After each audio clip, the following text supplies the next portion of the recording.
In a bustling city nestled in the heart of Africa, there lived a young maiden named Linda. Linda was as radiant as the morning sun, with deep brown eyes and smooth ebony skin. But despite her natural beauty, she was never content. Linda's closest friends, Claire and Naomi, were the center of attention everywhere they went. Their hourglass figures and confidence turned heads, leaving Linda feeling invisible and unworthy. Claire and Naomi often boasted about their flawless shapes. They wore body-hugging dresses that accentuated their curves, attracting wealthy men who lavished them with gifts. Linda, on the other hand, felt overshadowed. She would look in the mirror and pinch her waist, wishing she could look just like her friends. Linda's insecurity grew every day. At work, in the market, and even at church, she noticed how people admired Claire and Naomi. One day, after seeing Claire get invited to a high-profile event by a wealthy businessman, Linda couldn't hold back her curiosity any longer. "Claire," she asked hesitantly, "what's the secret? How did you get such a perfect shape?" Claire exchanged a sly glance with Naomi before responding, "Oh, it's no big deal. We had surgery of BBL.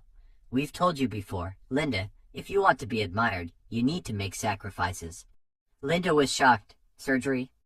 Isn't that dangerous? And isn't it expensive?" Naomi smirked. "Dangerous? Only if you go to the wrong doctor. We went to the best surgeon in Lagos. It's worth it, Linda. Look at the attention we're getting. Even you admire us, don't you?" Linda hesitated. She did admire them, but the thought of surgery terrified her. Still, the seed of discontent had been planted, and it grew every time she saw Claire and Naomi flaunting their new clothes and posting glamorous pictures online. Linda's family wasn't wealthy. After her father passed away, her mother had struggled to provide for her and her two younger siblings, Ida and Chike. They lived in a modest family house in the city. It was old but held sentimental value, as it had been built by Linda's grandfather. One evening, after another day of watching her friends bask in admiration, Linda made a reckless decision. She would get a BBL at all costs. She approached Claire and Naomi again and begged them for the doctor's contact. Naomi rolled her eyes. "You can't afford the doctor we used, Linda, but there's a cheaper one in the city. Some people say he's good." Claire chuckled. "Yeah, go to him. He's affordable. He'll give you the shape you want." Linda didn't notice the glances her friends exchanged. She was too consumed by her desire to change her body. That night, she scoured the internet and found the contact information for the doctor her friends mentioned. The man, Dr. Bea, ran an unlicensed clinic in a rundown part of the city. He assured Linda that he could transform her body for a fraction of the cost she had heard about. But Linda didn't have any money. Desperate, she hatched a plan that would change her life forever. Without consulting her mother, Linda sold their family house. She lied to the bear, claiming that her mother had authorized the sale. Within days, the family was evicted, left with no place to go. Linda's mother was devastated. "Linda, what have you done?" her mother wailed, clutching Ida and Chike as they stood outside the house with their belongings piled on the sidewalk. "I did it for us," Linda lied. "I'll find a way to get us a better place." But Linda wasn't thinking about her family. With the money from the house, she booked an appointment with Dr. Bea. The clinic was nothing like Linda had imagined. The walls were peeling, the equipment looked outdated, and the nurses seemed untrained. Deep down, Linda felt uneasy, but she brushed off her doubts. "This is my only chance to be beautiful," she told herself. The surgery was a nightmare. Linda woke up in excruciating pain, her body swollen and bruised. Dr. Bea assured her that the pain was normal, but something felt wrong. Over the next few days, her condition worsened. Her wounds oozed, and she developed a high fever. Back on the streets, Linda's mother and siblings were struggling. They slept in an abandoned shop, and her mother spent her days praying fervently for Linda's safety. She had no idea where her daughter was or what she had done with the money from the house. Linda's health continued to deteriorate. She couldn't contact Claire and Naomi.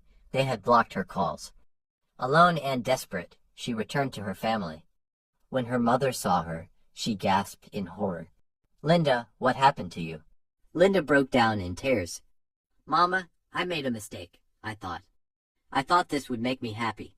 Her mother didn't hesitate. She took Linda to a public hospital, where the doctors confirmed the worst. The surgery had been botched, and Linda had developed a severe infection. Your life is in danger, the doctor warned. We'll do our best, but you might not fully recover. As Linda lay in the hospital bed, she realized the gravity of her actions. She had sold her family's home, betrayed her mother's trust, and risked her life all for a false sense of beauty. Months passed, and Linda slowly recovered, though her body would never be the same. Her mother forgave her, but things were never the same between them. They remained homeless, relying on the kindness of strangers to survive. One day, Linda saw Claire and Naomi at a mall. They were surrounded by admirers, laughing and posing for pictures, but Linda no longer envied them. She saw through the facade and realized that their lives weren't as perfect as they seemed. Standing in the crowd, Linda spoke up, "Don't ruin your life trying to look like someone else. I almost lost everything because I wasn't content with how God made me." Her words struck a chord with many young women who had gathered around.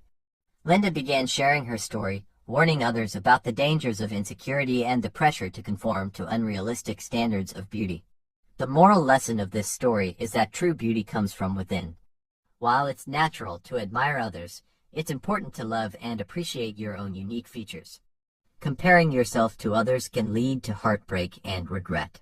Linda learned this lesson the hard way, but she used her experience to help others avoid making the same mistakes. Love yourself, embrace your flaws, and remember, no one can be you better than you can.